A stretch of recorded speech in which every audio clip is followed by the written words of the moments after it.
अच्छा जी, अस्सलाम वालेकुम। कैफ 6 में आप लोगों की क्लास शुरू हो चुकी। मंडे से ओरिएंटेशन में आपसे मुलाकात हुई थी।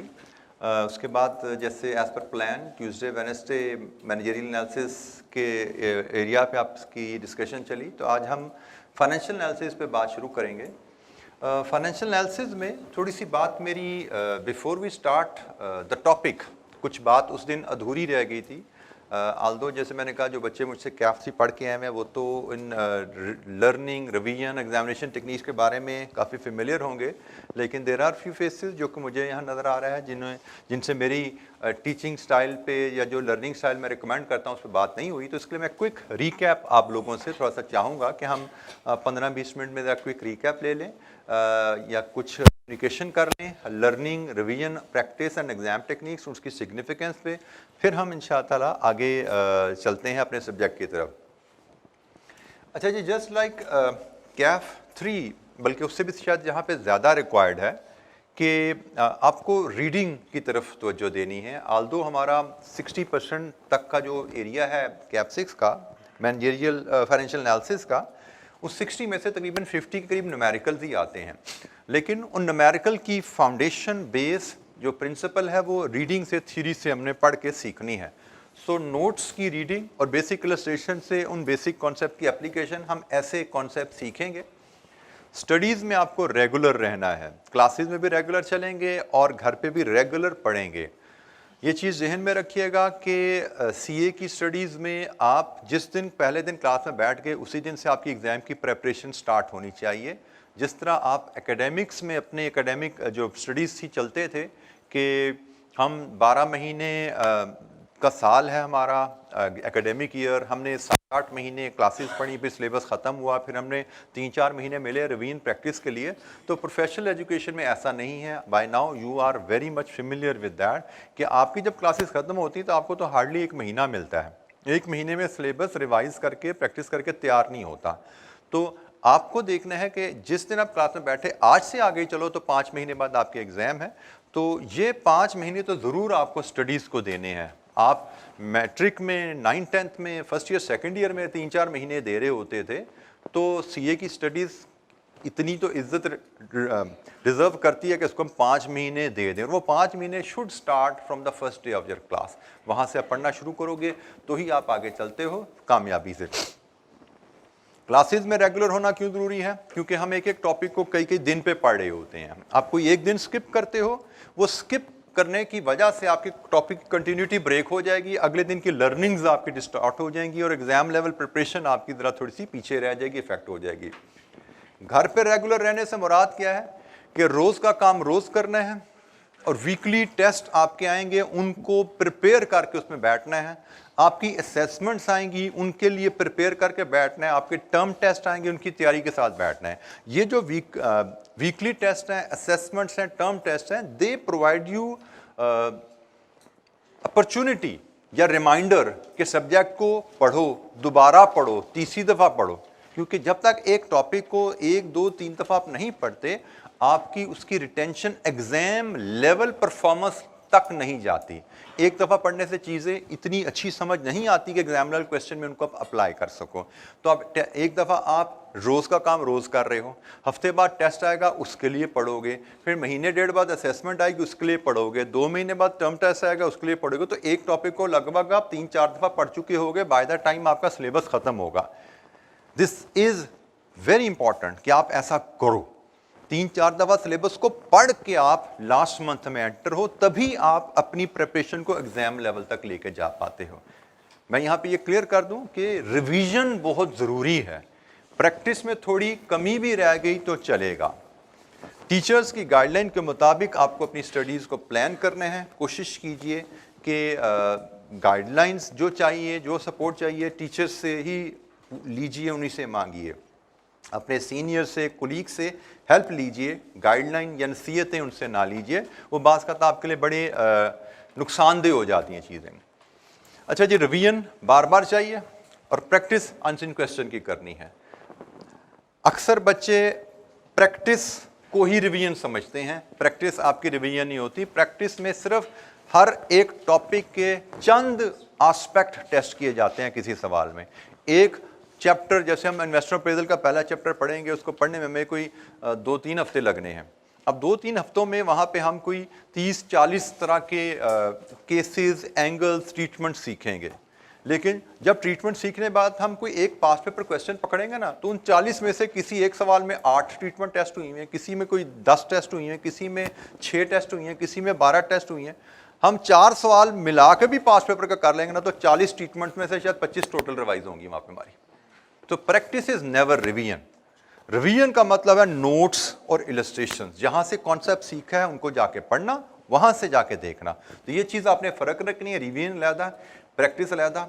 और प्रैक्टिस में हमने अनसीन क्वेश्चन करने की प्रैक्टिस करनी है, और उसमें हमने सोल्यूशन की हेल्प के बगैर प्रैक्टिस करनी है। ये बहुत की हैबिट है जो आपको डेवलप करनी है। क्वेश्चन को पढ़िए, समझिए, जितनी समझ आई वो कीजिए, जहाँ पे फंसे वहाँ पे असम्पशन लेकर सवाल कंप्लीट कर लीजिए, क्योंकि स्टेप बाय मार्किंग है। स्टेप बाय मार्किंग पे मैं आपको एलेबोरेशन पहले मंडे को बता चुका हूँ कि स्टेप बाय मार्किंग में एक स्टेप गलत भी हो गया, एक स्टेप आपको नहीं आता, तो इसका मतलब ये नहीं कि सवाल छोड़ दो, उसकी वैल्यू ज़ूम करो, नेक्स्ट स्टेप पर जाओ, तीसरे पर जाओ, चौथे पर जाओ, सवाल को कंप्लीट करो।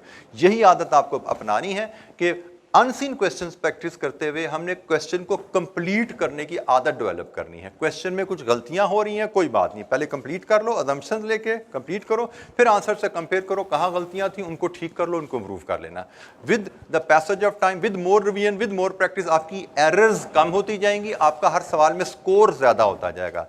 तो हमें परफेक्ट के पीछे नहीं जाना, हमें कंप्लीट क्वेश्चन के पीछे जाना है। परफेक्ट सवाल आता है, वेरी वेल, हम परफेक्ट करेंगे, लेकिन नहीं आता तो वरी नहीं है, क्योंकि पास होने के लिए हर सवाल परफेक्ट करना जरूरी नहीं है। मार्किंग स्कीम और एग्जामिनर कमेंट्स पे भी मुझे लगता है मैं आपसे बात लास्ट क्लास में कर चुका हूं। ये जैसे मार्किंग स्कीम का आपको मैंने एक आइडिया दिया था, 15 नंबर का सवाल था और उसके रिक्वायरमेंट्स कटे 12-13 स्टेप्स में बटे हुए हैं। तो इसमें से कोई एक स्टेप गलत हो गया तो अगले स्टेप की वैल्यूज यकीनन इफेक्ट हो जाती है, बट मैटर नहीं करता। ये रेवेन्यू गलत निकाल दिया तो 1.5 नंबर कटे सवाल में, बाकी सब ठीक किया, पूरे 13.5 नंबर मिल जाएंगे। इसकी वजह से अगली वैल्यूज गलत आई हैं, कोई फर्क नहीं पड़ता। हर स्टेप की वैल्यू स्टेप के कॉन्सेप्ट के नंबर हैं। अच्छा, यहाँ पे मार्किंग एग्जामिनर कमेंट्स के रेफरेंस से हमें पता लगता है कौन से एरिया था जहाँ पे स्टूडेंट्स को पासिंग स्कोर करने में दिक्कत है, कौन से एरियाज हैं जो बच्चे जनरली आसान समझ के अच्छा परफॉर्म कर पाते हैं। अच्छा, इसमें आल्दो बात तो मैनेजरियल एनालिसिस किया, लेकिन शायद अगर आपको अभी ये बात रजिस्टर नहीं हुई तो ये ज़रूर पढ़ लीजिएगा। It is suggested that instead of rote learning, understand the underlying concept and related application in the practical scenarios. ये बात तो है क्वेश्चन नंबर 2 जो कि मैनेजरियल एनालिसिस रिलेट करता है, लेकिन चलें उसके रेफरेंस से मैं हाईलाइट कर दूं। 13% पास परसेंटेज में आया था, तो उसने बताया, वजह क्या बताई, रोट लर्निंग की भी बच्चों ने, और वही चीज़ अरशद साहब भी हाईलाइट कर रहे थे, वही चीज़ मैं यहाँ पे आपको फाइनेंस में भी हाईलाइट कर रहा हूँ। रोट लर्निंग नहीं करनी हमने चीज़ों को पढ़ना है, समझना है और फिर सोच के अप्लाई करना है। वो मैनेजरियल एनालिसिस है, फाइनेंशियल एनालिसिस है, रट्टा यहाँ नहीं चलना। यहाँ पे फाइनेंशियल एनालिसिस में भी न्यूमेरिकल क्वेश्चन में कोई फिक्स्ड फॉर्मेट नहीं रहेगा, फॉर्मेट्स दाएं बाएं हिलते रहेंगे आपके, ठीक है। और वो तभी आप इस तरह के फ्लेक्सिबल फॉर्मेट्स को डील कर पाते हो जब आपकी अंडरस्टैंडिंग कॉन्सेप्ट्स पे अच्छी रहती है।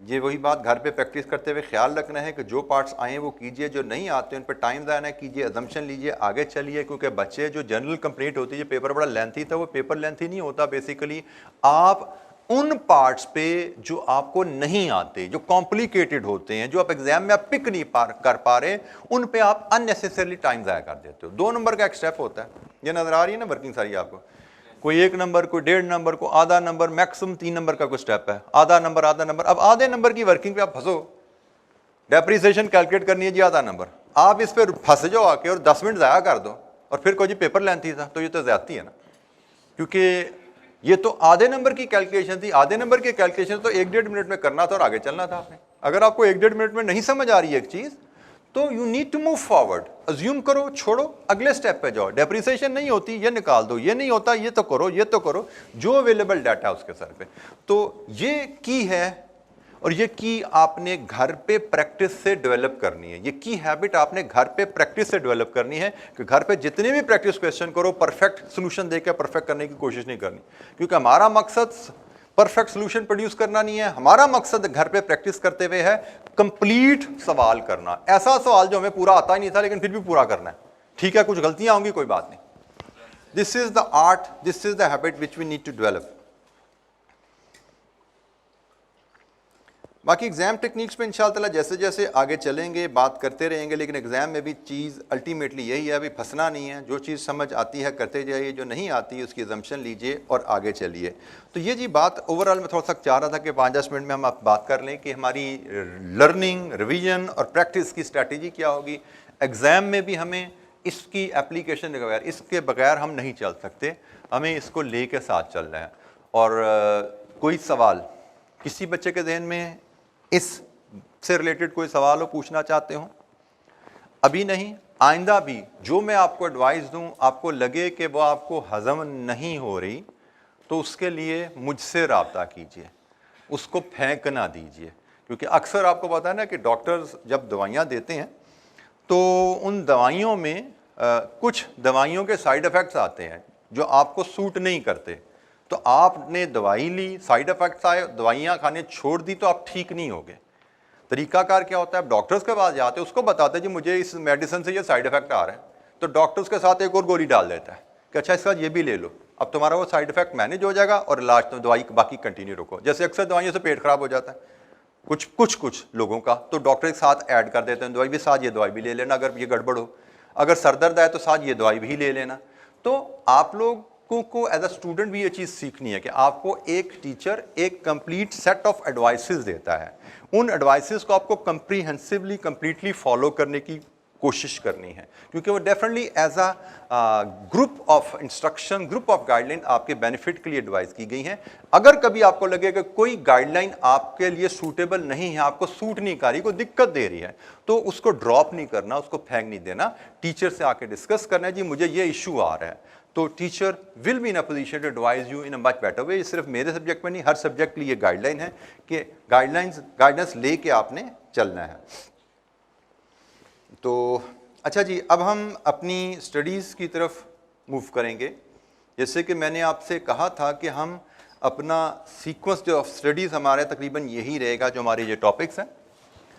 इंट्रोडक्शन टू प्रोजेक्ट अप्रेजल पहला topic, source of finance, cost of finance, working capital, budgeting, financial risk management and then statistics analysis. ये इसी सीक्वेंस में हम पढ़ने जा रहे हैं। ये है जी पहला टॉपिक जिस पे हम आज से इंशाअल्लाह बात शुरू करेंगे।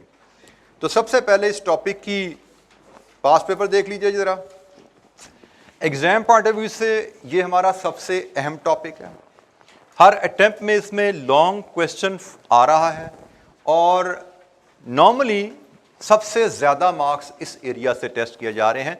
सिर्फ इस अटेम्प्ट में ये एक्सेप्शन है कि इस टॉपिक के मार्क्स और इस टॉपिक, ये दो टॉपिक्स के मार्क्स बराबर हैं। बाकी हर अटेम्प्ट में इन्वेस्टर अप्रेजल के मार्क्स सबसे ज़्यादा हैं, इन्वेस्टर अप्रेजल के मार्क्स सबसे ज़्यादा हैं, इन्वेस्टर अप्रेजल के मार्क्स सबसे ज़्यादा हैं। तो हम जो टॉपिक पढ़ने जा रहे हैं ये एग्ज़ाम पॉइंट ऑफ व्यू से सबसे ज़्यादा वेटेज वाला टॉपिक है। टाइम के लिहाज से शायद हमारी क्लास पे इस पर सबसे ज़्यादा टाइम भी लगने वाला है। और इस टॉपिक की सिग्निफिकेंस ये भी है कि इस टॉपिक में हम जो कॉन्सेप्ट सीखेंगे उनमें से कुछ ना कुछ कॉन्सेप्ट्स और काफ़ी ज़्यादा टर्म्स आगे भी कई टॉपिक्स में यूज़ होने वाली हैं। तो आप कह सकते हैं कि ये टॉपिक एक तरह की फाइनेंशियल मैनेजमेंट की फाउंडेशन बन जाता है। इसमें बहुत सी बातें हैं जो आगे कई टॉपिक्स में हमारी डिस्कशन की बेस प्रोवाइड कर रहे होंगे। कैपिटल, इन्वेस्टमेंट, इंट्रोडक्शन टू, इसको प्रोजेक्ट अप्रेजल, हमारी किताब में इसका नाम इंट्रोडक्शन टू प्रोजेक्ट अप्रेजल है, लेकिन अक्सर किताबों में इसको कैपिटल इन्वेस्टमेंट अप्रेजल भी कहा जाता है। कैपिटल इन्वेस्टमेंट अप्रेजल भी कहा जाता है। एब्रीवेट अक्सर हम CIA से इसको कर देते हैं।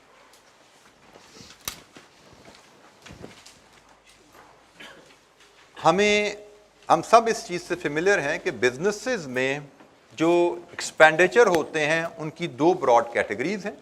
एक कैपिटल एक्सपेंडिचर होता है और एक रेवेन्यू एक्सपेंडिचर होता है। रेवेन्यू एक्सपेंडिचर हम जिस पीरियड में स्पेंड करते हैं अमाउंट, उसी पीरियड में पीएनएल को चार्ज कर देते हैं।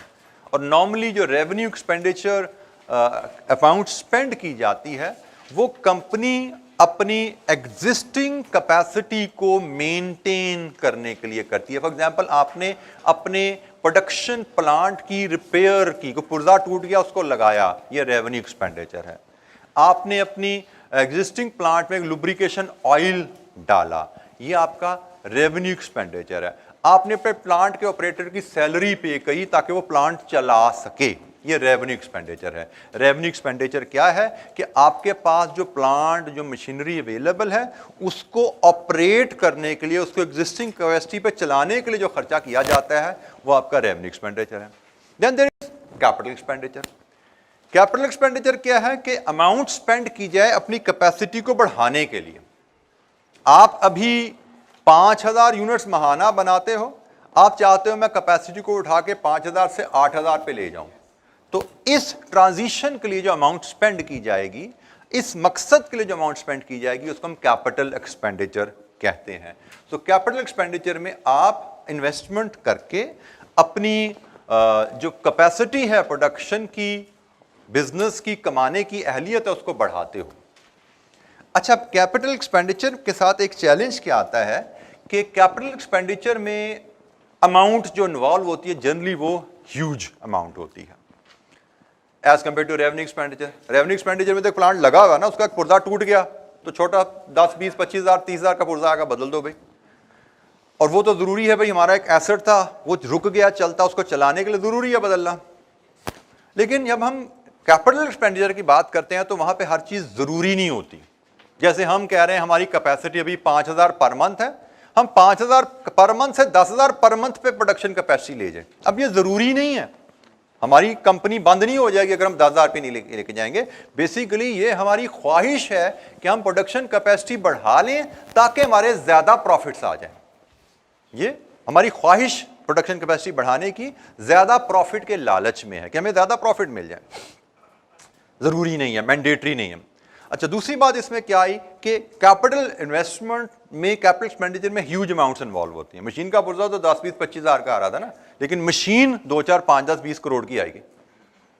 और मशीन का पुर्जा तो आज लगाया वो तो हर 6 महीने बाद बदलता है, उसकी लाइफ ही 6 महीने होती है। लेकिन मशीन 10-15 करोड़ की ले रहे हो, इसने तो 8-10 साल चलना है, लाइफ ज्यादा होती है। सो जनरली कैपिटल एक्सपेंडिचर में चूंकि ह्यूज फंड्स इन्वॉल्व है, क्योंकि इसके बेनिफिट्स फ्यूचर में आने हैं और फ्यूचर में कई सालों में आने हैं, तो इसलिए कैपिटल एक्सपेंडिचर का फैसला सोच समझ के किया जाता है।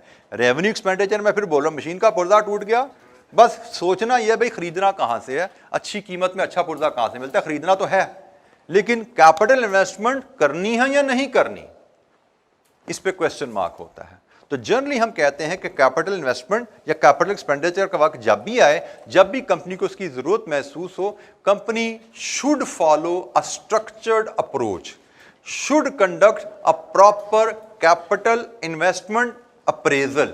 अप्रेजल से मुराद एवैल्यूएशन, कि उसको प्रॉपर्ली एवैल्यूएट किया जाए कि या क्या ये कैपिटल इन्वेस्टमेंट की जो ऑप्शन हमारे सामने है, कैपेसिटी अगर बढ़ाने की बात हो रही है 5000 से 10,000 यूनिट्स, तो क्या ये हमारे लिए वाकई ही फायदामंद है। हम कैपेसिटी बढ़ाने तो जा रहे हैं प्रॉफिट के लालच में, तो क्या वाकई ही कैपेसिटी बढ़ाने से हमें वाकई एडिशनल प्रॉफिटेबिलिटी आने वाली है? तो जनाब इस चैप्टर में हम यही सीखने जा रहे हैं। हम डिफरेंट टूल्स पढ़ेंगे जिनकी मदद से हम कैपिटल इन्वेस्टमेंट डिसीजंस को एवैल्यूएट कर सकें। कैपेसिटी बढ़ाने की बात हो रही है, तो क्या कैपेसिटी बढ़ाना हमारी कंपनी के लिए फायदामंद है? डिफरेंट टूल्स हम पढ़ेंगे जो हमारे कैफ 6 के सिलेबस में है। By the way capital investment appraisal के टूल्स इसके अलावा भी हैं। जब इंशाअल्लाह आप CFAP 4 में जाएंगे तो वहाँ पे, यहाँ पे तो 4 टूल्स आ रहे हैं, वहाँ पे गालमन टोटल इसके अलावा भी 3-4 टूल्स हम पढ़ेंगे इंशाअल्लाह। ये भी रिवाइज करेंगे, लेकिन 3-4 टूल्स एडिशनल भी इंशाअल्लाह पढ़ेंगे। तो ये जनाब 4 टूल्स है जो हमारे सिलेबस में हैं। जब भी हमारे सामने कैपिटल इन्वेस्टमेंट की ऑप्शन आए फैसला करने के लिए कि क्या हमें ये इन्वेस्टमेंट करनी है या नहीं, there are some basic techniques and there are some advanced techniques। Basic technique में हमारे स्कोप में सिर्फ एक है, कैफ लेवल पे। सी फैप में जाएंगे तो वहाँ पे 2 आ जाएंगी, लेकिन फिलहाल एक पे बैक पीरियड मेथड है। एडवांस टेक्निक्स जिनको हम डिस्काउंटेड कैश फ्लो टेक्निक्स भी कहते हैं, यहाँ पे हमारे सिलेबस में 3 टेक्निक्स हैं, एक नेट प्रेजेंट वैल्यू, एक इंटरनल रेट ऑफ रिटर्न और एक discounted pay back period method. In total 4 capital investment appraisal techniques हैं जो हमारे सिलेबस में हैं। अच्छा, इनमें से कुछ टर्म से आप जैसे फेमिलियर भी हो गए अपनी अर्लियर स्टडीज, जैसे ना एनपीवी आईआरआर से आप फेमिलियर भी हो, तो लेकिन बहरहाल हम पे बैक पीरियड मेथड से अपनी बात शुरू करेंगे। हम इसके लिए एक सिनेरियो बिल्ड कर लेते हैं। हम जो भी कैपिटल इन्वेस्टमेंट केसेस, हम कैपिटल इन्वेस्टमेंट अप्रेजल के केसेस डिस्कस करने जा रहे हैं, एक सिनेरियो बिल्ड करते हैं। लेट्स अज्यूम हमारी सेल्स टीम ने चीफ एग्जीक्यूटिव को अप्रोच किया कि जी हमारी प्रोडक्शन कैपेसिटी 5000 यूनिट्स है और हम ऑलरेडी 5000 यूनिट्स महाना बना के बेच रहे हैं, लेकिन मेरी जो सेल्समैन है वो मुझे बताते हैं कि हमारी प्रोडक्ट की पॉपुलैरिटी काफ़ी ज़्यादा है और अभी हम प्रोडक्ट अपनी सिर्फ पंजाब में बेच पा रहे हैं, लेकिन मेरे सेल्समैन बताते हैं कि हमारी प्रोडक्ट के लिए लोग उनको केपीके से भी रब्ता कर रहे हैं। सेल्स का जो डायरेक्टर है वो चीफ एग्जीक्यूटिव से रिक्वेस्ट करता है कि मुझे लगता है, मेरी ख्वाहिश है कि हम अपनी प्रोडक्शन कैपेसिटी को बढ़ाएं, 5000 की जगह उसको 10,000 महाना पे ले जाएं ताकि हम केपीके में भी मजीद यूनिट्स बेच सकें। तो ज़्यादा प्रोडक्शन से ज़्यादा यूनिट्स बना के, ज़्यादा यूनिट्स बेच के we should be able to earn higher profit. अब उसने एक ये जुमला, एक प्रपोजल चीफ एग्जीक्यूटिव के सामने रखी। अब कैपिटल इन्वेस्टमेंट अप्रेजल में जैसे मैंने कहा, ऐसा नहीं होता कि भाई ठीक है प्रपोजल सामने आया तो अमल कर दो, क्योंकि ये तो डायरेक्टर सेल्स की ऑब्जर्वेशन है। उसको लगता है कि शायद हम प्रोडक्शन कैपेसिटी डबल करके ज्यादा यूनिट्स बना के केपीके में ज्यादा यूनिट्स बेच पाएंगे। क्या वाकई ही ऐसा हो पाएगा? दिस नीड्स डिटेल्ड इन्वेस्टिगेशन, जिसको हम कैपिटल इन्वेस्टमेंट अप्रेजल के तहत पढ़ने जा रहे हैं। अब डिटेल्ड इन्वेस्टिगेशन के लिए मुख्तलिफ डिपार्टमेंट्स इसमें इन्वॉल्व होते हैं, जिसमें फाइनेंस डिपार्टमेंट मतलब हमारे डिपार्टमेंट का भी रोल आता है। तो सबसे पहले हम पे बैक पीरियड की बात करते हैं। पे बैक पीरियड मेथड क्या कहता है कि आपको नई मशीन में इन्वेस्टमेंट करनी है या नहीं करनी, इसको एवेल्युएट करने का तरीकाकार क्या होना चाहिए। एक चीज़ तो बड़ी क्लियर है कि हम आज अगर इन्वेस्टमेंट का फैसला करें तो हमें प्लांट में इन्वेस्टमेंट आज करनी पड़ेगी और उस इन्वेस्टमेंट की रिटर्न हमें आने वाले कई सालों में मिलेगी। पे बैक पीरियड मेथड कहता है कि आपने अगर किसी कैपिटल प्रोजेक्ट में इन्वेस्टमेंट को एवेल्युएट करना है तो आप ये देखिए कि उस प्रोजेक्ट से आपकी इन्वेस्टमेंट कितनी देर में वापस आएगी। पे बैक, आपने 100 रुपया एक प्रोजेक्ट में इन्वेस्ट किया, वो प्रोजेक्ट सालाना 20 रुपये अगर कमाता है तो आपकी इन्वेस्टमेंट कितने सालों में वापस आई? 5 साल में। तो पे बैक पीरियड मेथड कहता है कि भाई आपने जिस प्रोजेक्ट की फिजिबिलिटी असेस करनी है, जिस कैपिटल प्रोजेक्ट की अप्रेजल करनी है, जिस कैपिटल प्रोजेक्ट की एवेल्युएशन करनी है, उस प्रोजेक्ट का पे बैक पीरियड कैलकुलेट करो। पे बैक पीरियड से मुराद जो पैसा प्रोजेक्ट में इन्वेस्ट किया जा रहा है वो पैसा प्रोजेक्ट की रिटर्न से कितनी देर में वापस आएगा। Technique measure the time period that a project will take to pay its original investment back. अच्छा जी, ये इसकी कैलकुलेशन का very basic formula, provided project is expected to offer even annual cash benefit. अच्छा, ये कीवर्ड है जी यहाँ पे, ये हमने हाईलाइट इधर भी किया हुआ है। पे बैक पीरियड कहता है कि आप प्रोजेक्ट में इनिशियल इन्वेस्टमेंट कितनी कर रहे हैं उसको एनुअल कैश बेनिफिट से डिवाइड कर दें। अगर आपका एनुअल कैश बेनिफिट इक्वल है तो आप इस तरह पे बैक पीरियड कैलकुलेट कर सकते हैं। अच्छा, यहाँ पे कैश बेनिफिट का वर्ड मैंने हाईलाइट किया। ये कैश बेनिफिट यहाँ पे क्यों हाईलाइट किया जाता है? क्योंकि आपको पता है किसी भी बिजनेस से जो बेनिफिट हमें आता है उसको मेजर करने के लिए और भी तरीके हैं। जैसे वेरी कॉमन मेथड जिससे आप फेमिलियर हैं, दैट इज प्रॉफिट। किसी कारोबार में से जो रिटर्न आ रही है, बेनिफिट आ रही है, उसको मेजर हम प्रॉफिट में भी तो कर सकते हैं ना। प्रॉफिट और कैश में डिफरेंस आपको कैश फ्लोज में समझा दिया गया है, हम यहां पे भी थोड़ी सी उसकी बात कर लेंगे। प्रॉफिट्स और कैश फ्लोज में फर्क होता है। आपको पता है कि प्रॉफिट की कैलकुलेशन में नॉन कैश आइटम्स भी ट्रीट हुई होती हैं, प्रॉफिट की कैलकुलेशन में डेप्रिसिएशन भी चार्ज हुई होती है, प्रॉफिट की कैलकुलेशन में प्रोविजन भी चार्ज हुई होती हैं। बट पे बैक पीरियड कहता है भाई सालाना प्रॉफिट नहीं, सालाना कैश कितना कमाएगा ये प्रोजेक्ट आपका, तो इन्वेस्टमेंट कितनी होगी, सालाना कैश कितना कमाओगे। अगर ये डाटा आपके पास है तो आप बड़ी आसानी से पे बैक कैलकुलेट कर सकते हैं। हमारे पास यहाँ पे ना दो बड़ी बेसिक्स एग्जांपल्स हैं, इन दोनों का हम पे बैक करके कैलकुलेट करें। एक्टिविटी 1 में it is initial investment divided with annual cash return, payback period is 4 years. Activity 2, initial investment 1 lakh, annual return हर साल सेम है 35,000, payback period is 2.86 years. Payback period calculate करना, this is this much simple when you are dealing with even cash flow. हर साल cash अगर benefit बराबर है तो हम simply initial investment को कैश बेनिफिट से डिवाइड कर दें। अच्छा, यहाँ पे इसमें एक पॉइंट और भी आ सकता है, हमें अगर से एमसीक्यू आ जाता है, वहाँ से हमसे कहता है जी ईयर्स और मंथ्स में बताओ, तो ये हम 0.86 ईयर्स को सिंपली 12 से मल्टीप्लाई कर देंगे तो ये मंथ्स आ जाएंगे। कितने मंथ्स आते हैं? 10.32, राउंड ऑफ कर लें इसको 10 मंथ्स, ठीक है जी। तो हम इसको 2.86 ईयर्स भी लिख सकते हैं और 2 ईयर्स 10 मंथ्स भी लिख सकते हैं। हम दोनों अंदाज में इस पे बैक को एक्सप्रेस कर सकते हैं, 2.86 ईयर्स या 2 ईयर्स एंड 10 मंथ्स। तो पे बैक पीरियड कैलकुलेट करना, अगर आपके सालाना बेनिफिट जो बिजनेस से है वो इवन है, इवन बेनिफिट हो, तो आप पे बैक पीरियड कैसे कैलकुलेट करते हैं जी? Any question? लेकिन कारोबार में जनरली इवन बेनिफिट नहीं होता, कारोबार में हर साल बराबर कमाई नहीं होती। कारोबार को कारोबार कहते ही इसलिए हैं कि इसमें रिस्क होता है, कभी ऊंच कभी नीच चलती रहती है। तो generally we will see situation where when we invest an amount our annual return will be variable. जैसे ये एक प्रोजेक्ट का केस है, प्रोजेक्ट ए का डाटा हमें दिया गया है,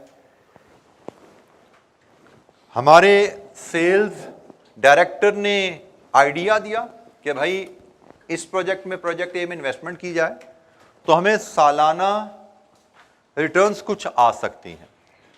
उन रिटर्न्स का अंदाज़ा लगवाया गया फाइनेंस टीम और बाकी टीम की इन्वॉल्वमेंट से।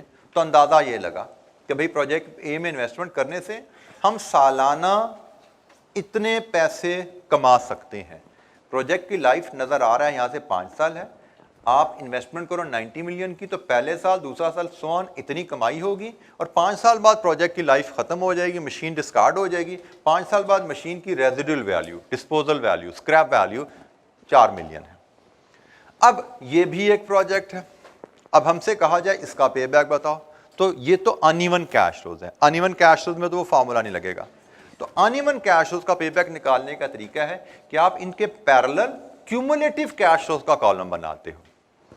क्यूमुलेटिव कैश फ्लो का कॉलम से मुराद है कि आप देखो हर स्टेज पे, ये आपके इंटरवल्स हैं, बिजनेस के सालाना इंटरवल्स हैं, हर इंटरवल पे आपके इन्वेस्टर की पोजीशन क्या है। फॉर एग्जांपल जब कैश आपने प्रोजेक्ट शुरू किया, इन्वेस्टर की पोजीशन इज 90 नेगेटिव। जब आपने प्रोजेक्ट शुरू किया तो इन्वेस्टर की जेब से 90 नेगेटिव है। 1 साल गुजरा, 40 रिकवर हो गया, तो 90 minus 40, position is 50, still negative. एक और साल गुजरा, 30 रिकवर हुआ, position is 50 minus 30, 20, still negative. एक और साल गुजरा, 20 रिकवर हो गया, तो 0। तो इसका मतलब पे बैक में कितना टाइम लगा? 3 साल। पे back period is 3 years। Uneven cash flows हो तो प्रोजेक्ट से रिटर्न सालाना जो है वो अनइवन है, बराबर नहीं है। सो अनइवन रिटर्न हो तो तो फिर प्रोजेक्ट का पे बैक निकालने का तरीका है कि आप क्यूमुलेटिव कैश फ्लो की पोजीशन बिल्ड कर लें। तो ये हमारी क्यूमुलेटिव कैश फ्लो की पोजीशन इस अंदाज में बिल्ड होती है और यहां से हमें पता लगा हमारा डिस्काउंटेड पे बैक हमारा पे बैक पीरियड 3 इयर्स है। तो उसका यहां पे क्यों देखें, हम यहां पे क्यों ना देख लें? जी जनाब, ये पहले हम इसको देख लेंगे जी, यहां पे दोबारा आए पीछे। कोई क्वेश्चन किसी बच्चे को दिक्कत थी? अच्छा जी, अब हम एक और केस देखते हैं। ये प्रोजेक्ट बी की कहानी है, उसका भी अंदाजा लगाया गया है कि भाई अगर हम 20 मिलियन की इन्वेस्टमेंट करें तो साल बाद इतना फायदा होगा, 2 साल बाद इतना, 3 साल बाद इतना, 4 साल बाद, 5 साल बाद, और 5 साल बाद मशीन फिर खत्म हो जाएगी लाइफ, 2 मिलियन का बेच देंगे। रिक्वायरमेंट इज द सेम, पे बैक पीरियड कैलकुलेट करें। अनइवन कैश फ्लोज की कहानी है तो same cumulative cash flows build करेंगे। स्टार्टिंग पॉइंट 20 नेगेटिव, 1 साल गुजरा, 20 में से 10 रिकवर कर लिया, 10 नेगेटिव। एक और साल गुजरा, 10 में से 8 रिकवर हो गया, 2 नेगेटिव। एक और साल गुजरा तो जनाब ये तो 4 पॉजिटिव हो गया, ये हो गया जी 4 पॉजिटिव। इसका मतलब हमारा पे बैक 2 साल से कुछ ज्यादा है, लेकिन 3 साल पूरे होने से पहले पूरा हो गया। तो 2 ईयर प्लस, वो प्लस कैसे निकालना है? तो ये एक छोटा सा आसान सा एक कंपोनेंट है, हम इसकी मदद से निकाल लेते हैं। फार्मूला है जी year before full recovery. Full recovery से पहले कितने साल गुजरे हैं? 2 साल, plus unrecovered cost at the start of the next year 2 divided with recovery during the following year. Total recovery कितनी है? 6। लीजिए जी, ये आपका 2.33 ईयर्स आ गया। और अगर हमें जरूरत पड़े तो 0.33 को मंथ्स में भी कन्वर्ट कर सकते हैं, 4 मंथ्स। तो अगर कभी आपका फ्रैक्शंस आ जाएं इस तरह के केस में, जहां पे एक साल में आप नेगेटिव हैं, अगले साल में पॉजिटिव हो रहे हैं, तो उस केस में वो fraction of the year calculate करने का तरीका ये है कि साल के स्टार्ट में अनरिकवर्ड अमाउंट कितनी है और cash flow during the next year कितना है। ठीक है जी, तो हम इस हिसाब से, इस तरीके से इसको कैलकुलेट कर पाते हैं।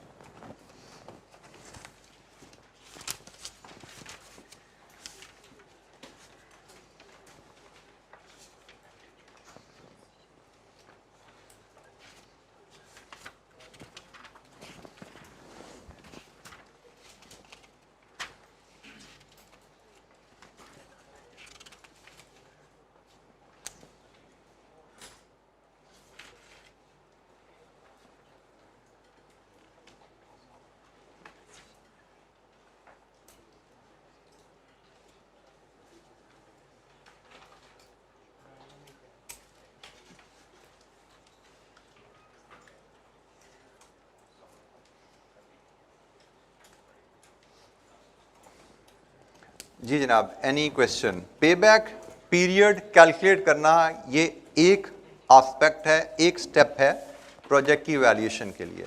तो हमने अभी जो बात सीखी है कि किसी भी प्रोजेक्ट की फिजिबिलिटी असेस करनी हो, पे बैक पीरियड मेथड कहता है कि सबसे पहले उसका पे बैक पीरियड कैलकुलेट कर लो।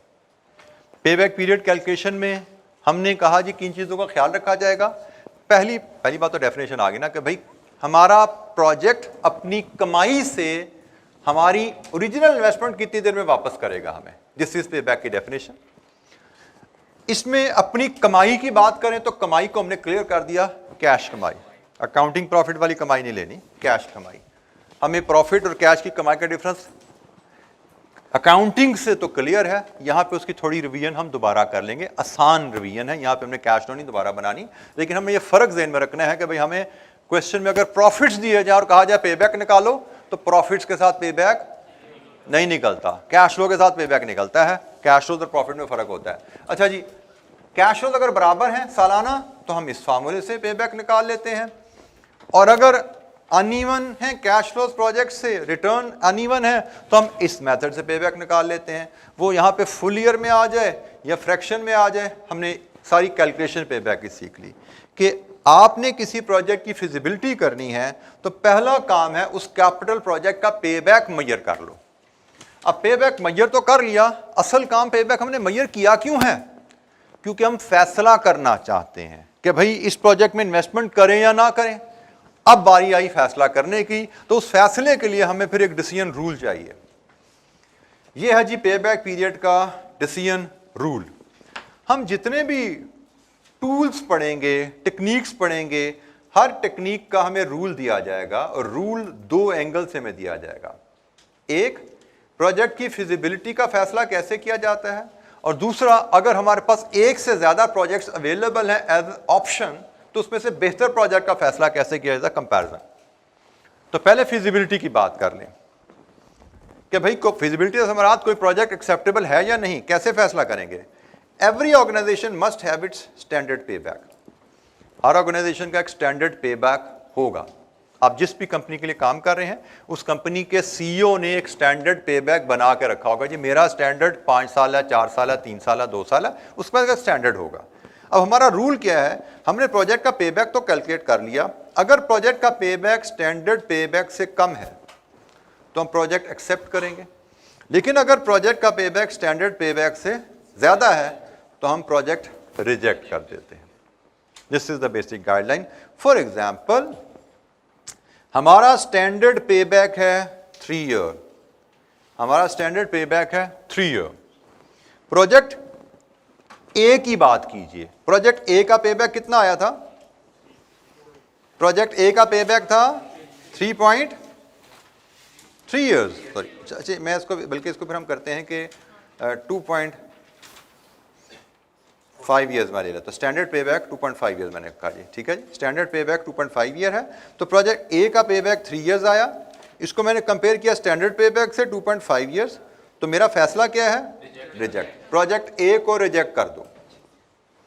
अब इसी पैटर्न पर मैं प्रोजेक्ट बी को कंपेयर करूं, तो प्रोजेक्ट बी में मैंने पे बैक कितना कैलकुलेट किया, 2.33 ईयर्स। अब ये पे बैक मेरा स्टैंडर्ड से कम है, इसका मतलब प्रोजेक्ट बी मुझे एक्सेप्ट कर लेना है। बराबर आ जाए तो सिक्का उछाल लें।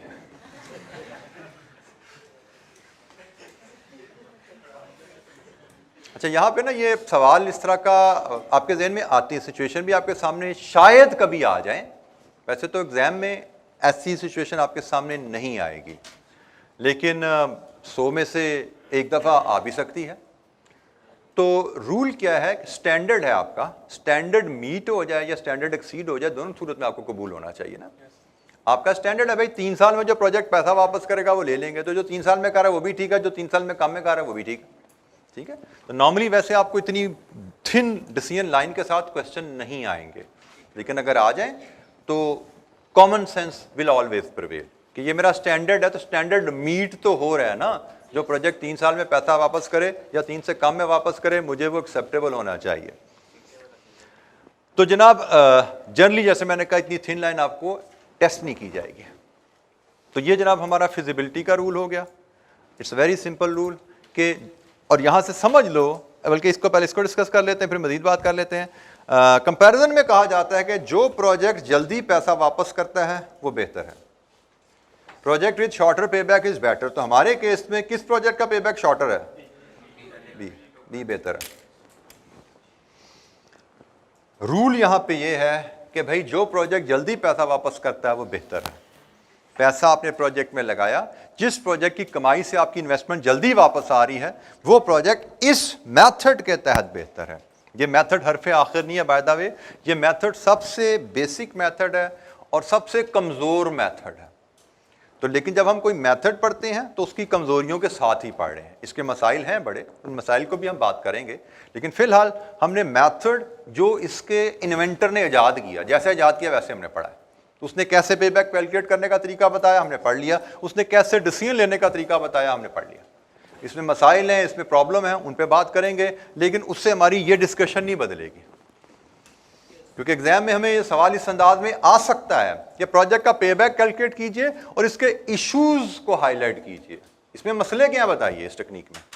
तो मसले भी हमें किताब में लिखे नजर आएंगे, हमारी नज़र से गुजरेंगे, हमें उनको पढ़ना भी है और उनको रट्टे के अंदाज में नहीं बट समझ के अंदाज में मेमोराइज भी करना है। क्योंकि एग्जामिनर हमें यहाँ पे रट्टे वाली चीज़ें लिखवाने से परहेज करता है। वो इस अंदाज में चीज़ें पूछेगा कि अगर आपने चीज़ कॉन्सेप्ट को समझा हुआ है, पॉइंट्स को समझा हुआ है, तभी आप जवाब अच्छा दे पाओगे। रट्टा लगाया हुआ है तो जवाब अच्छा नहीं दे पाओगे।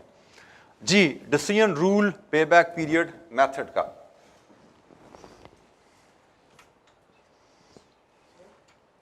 जी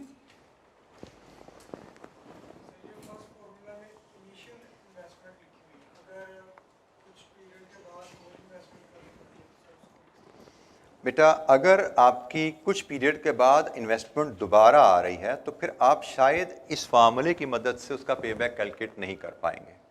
ये फार्मूला सिर्फ उसी सूरत में पेबैक आपको कैलकुलेट करके देगा जब आपकी इन्वेस्टमेंट सिर्फ इनिशियल एक दफ़ा आ रही है और आपकी रिटर्न सालाना कैश टर्म में बराबर है।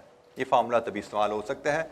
अगर आपकी इन्वेस्टमेंट एक दफ़ा के बाद दोबारा इन्वेस्टमेंट आ रही है, तब शायद आपको इसी टेबल से ही मदद लेनी पड़ेगी पे बैक कैलकुलेट करने के लिए। जी बेटा,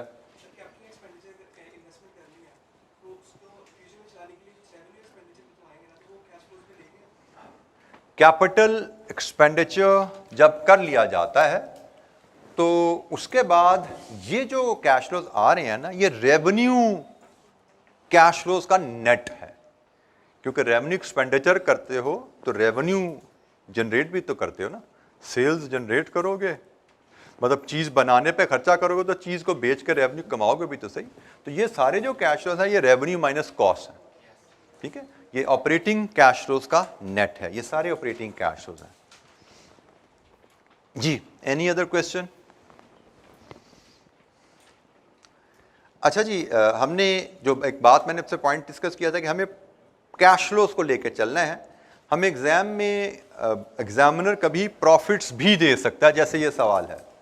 इसमें हमसे कहा जा रहा है calculate the pay back period of the project and advise on it's feasibility if the companies benchmark या standard pay back period is 4 year. तो जनाब, हमसे इस प्रोजेक्ट का पे बैक पीरियड कैलकुलेट करने को कहा गया है जिसकी इनिशियल इन्वेस्टमेंट 200 मिलियन है, जिसकी लाइफ 5 साल है, जिसकी रेजिडुअल वैल्यू एस्टिमेटेड 20 मिलियन है और फोरकास्ट प्रॉफिट की टर्म में दी गई है। मतलब इस इन प्रोजेक्ट से हमें सालाना मुनाफा क्या आएगा 5 साल में, ये बताया गया है। तो हमने अभी क्या पढ़ा, पे बैक कैलकुलेट करना है तो हमें इनिशियल इन्वेस्टमेंट के साथ साथ सालाना रिटर्न चाहिए कैश फ्लो टर्म में। अब हमें प्रॉफिट्स को कैश फ्लो में कन्वर्ट करना है, ये अलर्ट हमें मिलना चाहिए। और प्रॉफिट्स को कैश फ्लो में कन्वर्ट करना, अब ये कैश फ्लो वाला नॉलेज नहीं चाहिए जो आपने IAS 7 में पढ़ा होगा। क्या IAS 7 है, IFRS 7 है? IAS 7। तो IAS 7 वाला नॉलेज नहीं चाहिए। यहाँ पे जिंदगी आसान है क्योंकि वो अकाउंटिंग का नॉलेज अकाउंटिंग में आपको सिखा दिया गया है। Practically if you face this situation you will apply that standard. But यहाँ पे आपसे अकाउंटिंग का नॉलेज पूरा नहीं टेस्ट किया जाएगा। यहाँ पे सिर्फ ये पॉइंट टेस्ट किया जाएगा कि आपको कैश फ्लो और प्रॉफिट का फर्क पता है, कहाँ पे कैश फ्लो लेने, कहाँ पे प्रॉफिट लेने हैं। तो प्रॉफिट से कैश फ्लो में जाना इतना आसान रखा गया कि depreciation is the only value जिसकी वजह से प्रॉफिट और कैश फ्लो में फर्क आता है। तो प्रॉफिट्स में डेप्रिसिएशन ऐड कर दो, कैश फ्लो आ जाएंगे। कैश फ्लो में से डेप्रिसिएशन लेस कर दो, प्रॉफिट आ जाएंगे। हमने सिर्फ इतना सा रिलेशनशिप याद रखना है, हमें इससे ज्यादा calculation examiner will not test, ठीक है। तो इस केस में उसने हमें प्रॉफिट्स दिए हुए हैं और हमसे कहा जी पे बैक पीरियड कैलकुलेट करो। तो हमें इसको थोड़ा सा क्वेश्चन को इस तरह प्रेजेंट करना पड़ेगा। रिटर्न तो हर साल बदल रही हैं, रिटर्न तो हर साल बदल रही हैं, तो हमारी जो प्रेजेंटेशन बनेगी, हम इनिशियल इन्वेस्टमेंट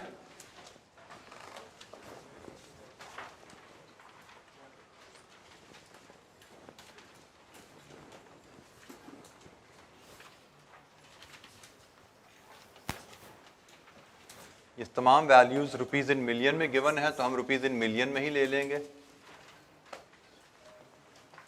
इनिशियल इन्वेस्टमेंट है जी 200 मिलियन की। इसके बाद हमें अकाउंटिंग प्रॉफिट्स ईयर वाइज दिए गए हैं 1 2 3 4 5 ईयर वाइज प्रॉफिट की फिगर दी गई है।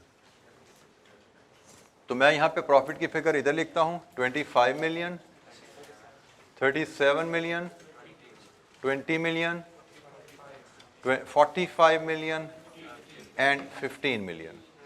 हमने अभी क्या सीखा कि प्रॉफिट में डेप्रिसिएशन ऐड कर दें तो हमें कैश फ्लोज मिल जाते हैं।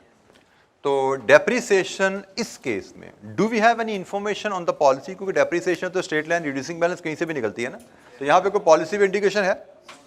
जब पॉलिसी पे इंडिकेशन नहीं है तो हम स्ट्रेट लाइन अप्लाई करेंगे वर्किंग वन की मदद से। स्ट्रेट लाइन डेप्रिसिएशन हमारी बनेगी initial investment minus residual value divided with life 36। लीजिए जी, ये हमारी सालाना डेप्रिसिएशन की फिगर आ गई है। स्ट्रेट लाइन डेप्रिसिएशन हर साल सेम है 36, 36, 36, 36 एंड 36। लीजिए जी, सम कीजिए तो कैश फ्लोज आ गए 61, 73, 56, 81, 51। लीजिए जी, अब ये डाटा उस शेप में आ गया। सॉरी, एक चीज रह गई, रेजिडुअल वैल्यू। एक चीज हम मिस कर गए, रेजिडुअल वैल्यू। प्रोजेक्ट जब खत्म हो जाएगा तो 20 मिलियन की ये वैल्यू भी हमारी आनी है। ये हमारे प्रोजेक्ट के टोटल कैश फ्लोज आ गए। इन्वेस्टमेंट, फिर सालाना कमाई, और 5 साल कमाई के बाद जो स्क्रैप वैल्यू प्लांट को बेच के मिली। इनिशियल इन्वेस्टमेंट के बाद सालाना बेनिफिट हमें कैश शेप में आ गए और वो बदल रहे हैं। चेंजिंग कैश फ्लोज है, तो क्या करें? पे बैक बनाने के लिए कुमुलेटिव कैश फ्लोज की वर्किंग बना लेंगे। तो प्रोजेक्ट शुरू हुआ 200 नेगेटिव, 1 साल गुजरा, 200 में से 61 रिकवर हो गए, 139 नेगेटिव। एक और साल गुजरा, 139 में से 73 रिकवर हो गया, 66 बाकी रह गया। एक और साल गुजरा, 66 में से 56 रिकवर हो गया, 10 नेगेटिव हो गया। एक और साल गुजरा तो 81 माइनस 10 71 पॉजिटिव हो गया। तो यहाँ से अब हम अपना पे बैक पीरियड कैलकुलेट कर सकते हैं। जो फार्मूला हमने सीखा था उसके मुताबिक पे बैक पीरियड क्या आता है जी?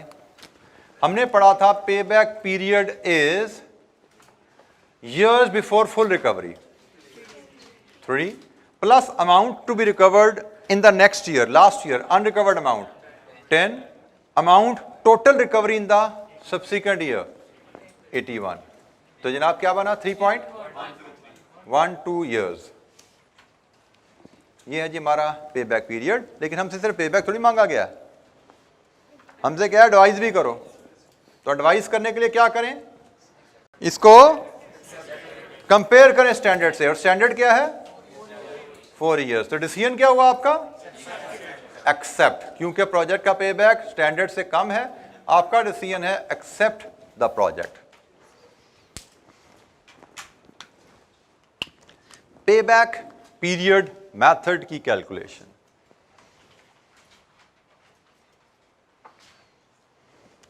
कैश फ्लोज को लेकर चलेंगे, प्रॉफिट्स को नहीं।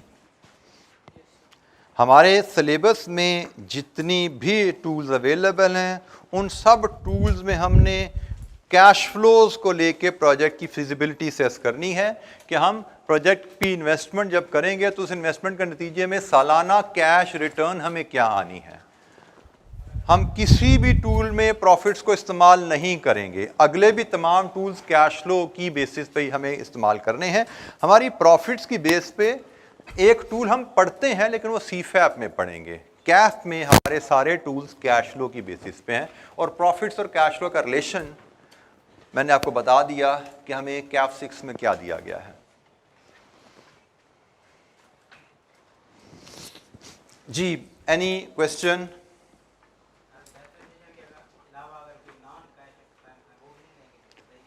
नॉर्मली हमें जैसे मैंने कहा ना कि कैश फ्लो और प्रॉफिट्स में डिफरेंस की कई रीजंस हो सकती हैं, अकाउंटिंग में हम पढ़ चुके हैं, लेकिन वो नॉलेज हमारा अकाउंटिंग में टेस्ट भी हो चुका है।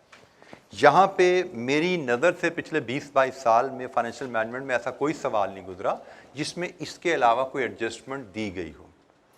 नॉर्मली डेप्रिसिएशन ही एक वाहिद नॉन कैश आइटम हमें दी जाती है एडजस्टमेंट के लिए, लेकिन 22 साल में नहीं आया। अगर आपकी किस्मत में लिखा हुआ आ जाता है तो कर लेना भाई, ट्रीट मेरे पर ना डाल देना, कर लेना। नॉन कैश आइटम को हमने ट्रीट करना होता है।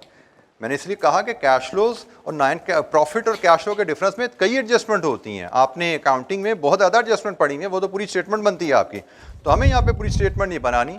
हमें यहाँ पे सिर्फ एक एडजस्टमेंट ही टेस्ट की जाती है, क्योंकि कॉन्सेप्ट यही है कि भाई ये अकाउंटिंग का पेपर नहीं है। यहाँ पे सिर्फ आपकी ये अलर्टनेस देखी जा रही है, क्या आपको पता है कि पे बैक पीरियड में हमने कैश फ्लोज लेने या प्रॉफिट नहीं लेने। तो भाई प्रॉफिट्स अगर गिवन हो, कैश फ्लो में कन्वर्ट करना अकाउंटिंग में सिखा दिया गया है, यहाँ पे उस कॉम्प्लिकेशन में नहीं डाला जाता आपको, यहाँ पे जिंदगी आसान रखी जाती है। जी एनी क्वेश्चन, कोई और?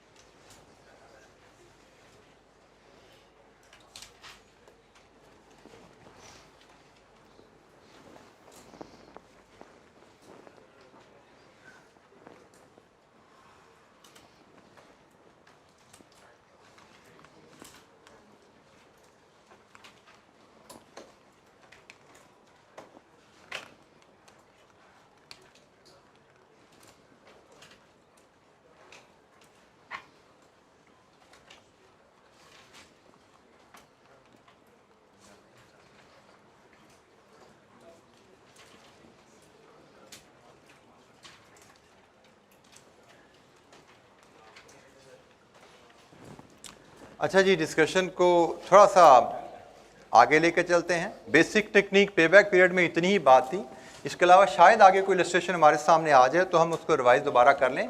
जनरली हम एग्जाम में कैफ 6 का पेपर देखें तो पेबैक पीरियड पे मुझे लगता नहीं कि मेरी नज़र से कोई सवाल गुजरा है, ऑल्दो कैफ 6 की हिस्ट्री इतनी ज़्यादा नहीं है। लेकिन कैफ 6 से मैं पीछे भी चला जाऊँ, मैं कैफ 8 में चला जाऊँ, वहाँ पे भी ये टॉपिक होता था। उधर पेबैक पीरियड शायद हमारे सिलेबस में नहीं होता था। फिर मैं अगर बीएफडी में चला जाऊँ, जहाँ पे पेबैक पीरियड हमारे सिलेबस में है, उधर भी मैंने इसको कभी टेस्ट होते नहीं देखा। तो एग्जाम पॉइंट ऑफ व्यू से ये टॉपिक आपको आगे दोबारा नज़र ना आए, लेकिन आपको कोई एग्जाम में 2-3 नंबर का, 1-2 नंबर का एमसीक्यू जरूर आ सकते हैं। इस पर हम सवाल नहीं एक्सपेक्ट करते में सवाल आएगा, लेकिन 1-आध नंबर का एमसीक्यू या 1-2 नंबर की कैलकुलेशन कहीं ना कहीं इसकी टेस्ट हो सकती है। इससे ज़्यादा इसकी वेटेज नहीं है। और ये है भी इतना आसान कि एक तो आपने सीख लिया, और आज अगर आप आपको इसको रिवाइज कर लोगे तो आइंदा जब भी पढ़ोगे 5 मिनट की रिवीजन है, इससे ज़्यादा इस पर टाइम कभी नहीं लगना। आज रिवाइज कर लिया, जब टेस्ट आएगा 5 मिनट तब दे देना, असेसमेंट आएगी 5 मिनट तब दे देना। पूरे आपने सेशन में एक घंटा भी नहीं लगाना इस टॉपिक पे। पूरे सेशन में एग्जाम तक शायद आधा घंटा लगेगा इस टॉपिक पे आप पे, लेकिन लगाना जरूर है आधा घंटा। 5-5 मिनट करके 4-5 दफ़ा हमने इस टॉपिक को देखना जरूर है कि एग्जाम में अगर हमें 1-2 नंबर का सवाल आता है तो वो सबसे आसान कैलकुलेशन होगी। ऐसा ना हो कि लैक ऑफ रिवीजन की वजह से हम लूज करते हैं सवाल को, कि हम पास पेपर भी तवज्जो करते रहें और हम पास पेपर में हमें नजर ही ना आए और हमारे दिन से पेबैक का लफ्ज़ ही गायब हो जाए मेमोरी से। ये ध्यान में रखिएगा। अच्छा, जब हम जरा एडवांस मेथड की तरफ चलते हैं, एडवांस्ड मेथड्स के लिए हमें टाइम वैल्यू ऑफ मनी के कॉन्सेप्ट को जरा रिफ्रेश करना है, क्योंकि हमने सीखा तो हुआ है ना पहले। हमने टाइम वैल्यू ऑफ मनी का कॉन्सेप्ट सीखा हुआ है पहले अपने क्यूएम के स्टडीज़ में, हमने इसको रिफ्रेश करना है। क्योंकि हमारी जो एडवांस टेक्निक्स हैं, जो कि मेन हमारे सिलेबस की टेक्निक, आप कह लें कि मेन सिलेबस हमारा है इन्वेस्टर अप्रेजल का, उनकी तरफ जाना है हमें, तो वो टाइम वैल्यू ऑफ मनी के कॉन्सेप्ट पे बेस करती हैं। What is time value of money? Forget this information जो लिखा हुआ है, अपनी कॉमन सेंस या प्रायर नॉलेज के बेस पे बताइए what is time value of money. जी बेटा।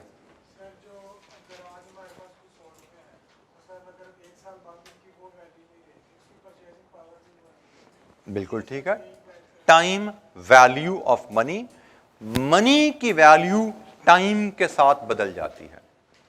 जैसे कि आपके साथी ने कहा कि आपके पास आज अगर 100 रुपया है, उस 100 रुपये की वैल्यू साल बाद सेम नहीं रहेगी। आजकल तो दिनों के हिसाब से बदल रही है, तो लेकिन बहरहाल वक्त के साथ पैसे की वैल्यू बदल जाती है। This is time value of money. अब time value of money exist क्यों करती है, पहले हम इस पे बात कर लें। तो उसको समझने के लिए, अच्छा, हम बल्कि हम यहाँ पे टाइम वैल्यू ऑफ मनी क्यों हमें कंसिडर करना चाहिए, हमें कैपिटल इन्वेस्टमेंट अप्रेजल में टाइम वैल्यू ऑफ मनी को कंसिडर क्यों करना चाहिए, हम कैफ 3 में इसको कंसिडर क्यों नहीं करते थे। कैफ 3 में हमने ये बात नहीं की थी। तो जनरली समझा जाता है, वैसे आजकल के दौर में तो कैफ 3 में भी कंसिडर करना चाहिए, क्योंकि रोज प्राइसेस बदल रही है ना, क्योंकि जनरली समझा जाता है कि टाइम की वजह से जो वैल्यू मनी की बदलती है, दैट रिक्वायर्स मिनिमम 1 ईयर। 1 साल बाद कोई वैल्यू में चेंज आता है, रोज की रोज तो वैल्यू चेंज नहीं होती, ये जनरली समझा जाता है। हमारी सिचुएशन अनफॉर्चुनेटली पिछले कुछ महीनों से एक्सेप्शनल चल रही है। तो कैपिटल इन्वेस्टमेंट अप्रेजल में टाइम वैल्यू ऑफ मनी को जरूर कंसिडर करना चाहिए। उसकी वजह यह है कि हम पैसा जेब से निकालते हैं आज, मशीनरी खरीदी है आज, और उस मशीनरी ने हमें कमाई करके रिटर्न देनी है अगले कई सालों तक। तो जो पैसा आज लगा है और जो पैसा साल बाद, 2 साल बाद, 3 साल बाद आना है, उनकी वैल्यू बराबर नहीं है। 100 जो आज लगाया और उस 100 के प्रोजेक्ट से जो 100 हमने साल में कमाया वो बराबर नहीं है। इसलिए कहा जाता है कि भाई प्रोजेक्ट अप्रेजल में चूंकि लॉन्ग लाइफ होती है, कई साल इन्वॉल्व होते हैं, तो इतने सालों में पैसे की वैल्यू बदल रही होती है, तो हमें टाइम वैल्यू ऑफ मनी को भी कंसिडर करना चाहिए प्रोजेक्ट अप्रेजल में। अच्छा, ये time value of money exist किन फैक्टर्स की वजह से करती है? इस फैक्टर को समझने के लिए हम एक छोटी सी मिसाल लें। लेट्स अज्यूम आपने एक दोस्त को अपने आज से 1 साल पहले उधार दिया 1 लाख का, आपका सरप्लस पैसे थे, आपके दोस्त ने आपसे मांगे, आपने उसको 1 साल के लिए उधार दे दिया उसकी रिक्वेस्ट पे। अब आज 1 साल पूरा हो गया, वो दोस्त आपके पास आया, आता तो नहीं है वैसे खुद ही लेके पैसे, तो लेकिन अज्यूम करो वो आ गया या आपके बुलाने पे आ गया। तो अब उसने कहा भाई पैसे 1 लाख मेरी जेब में है, लेकिन अगर मुझे 1 साल और उधार है, मेरे पास ही रहने दो पैसा। तो लीविंग ऑल अदर फैक्टर्स, इस्लाम में एक इंसानी हमदर्दी, सारी चीज़ें साइड पे रखो भी हम, तो प्योर फाइनेंशियल डिसीजन, आपको आपके दोस्त ने ऑप्शन दी भाई लाख मुझसे अभी ले लो या लाख साल बाद ले लेना। What is your pure financial decision? अभी, हमें पैसा अभी चाहिए। ठीक है, मैंने फिर बोला कि इस्लामिक फैक्टर्स हमने साइड पे रख दिए, क्योंकि इस्लामिक पॉइंट ऑफ व्यू से आपका डिसीजन क्या होगा, उसके अंडर डिसाइडिंग फैक्टर कुछ और हैं। ह्यूमैनिटेरियन बेसिस साइड पे रख दी, वो अलहदा चीज़ें हैं। प्योर फाइनेंशियल बात करें, आपका डिसीजन है ये पैसा भी चाहिए। अब हम बात करते हैं कि भाई ये पैसा भी क्यों मांगा, because you know time value of money exist. अब आपके इस डिसीजन के पीछे 3 फैक्टर्स हैं, 3 डिटर्मिनेंट्स हैं टाइम वैल्यू ऑफ मनी के। Determinant number 1, inflation. आपने पैसा आज क्यों मांगा? क्योंकि आपको पता है कि 1 साल में प्राइसेस बढ़ जाएंगी, तो मैं आज 1 लाख से जो बाय कर सकता हूं, साल बाद मैं वो चीज 1 लाख में बाय नहीं कर पाऊंगा। Factor number 2, opportunity to invest. आज अगर मुझे 1 लाख मिल जाएं तो मैं अपने कारोबार में उसको इन्वेस्ट करके उस पर 20, 25, 30 हज़ार साल में कमा लूंगा, उसको 1 लाख 20, 25, 30 हज़ार बना लूंगा। सो पैसा इन्वेस्ट करके उस पर कमाई की जा सकती है, reason number 2। And factor number 3, uncertainty. आज आपके दोस्त के पास पैसे भी हैं, उसकी विलिंगनेस भी है, कैपेसिटी, दोनों चीजें अवेलेबल है, और साल बाद खुदा ना खासा में से कोई भी चीज हिल गई, उसकी नीयत बदल गई, या खुदा ना खासा कारोबारी नुकसान की वजह से उसके पास पैसे ना रहे, दोनों सूरतों में देयर इज अ रिस्क कि आपको आपके पैसे नहीं मिल पाएंगे।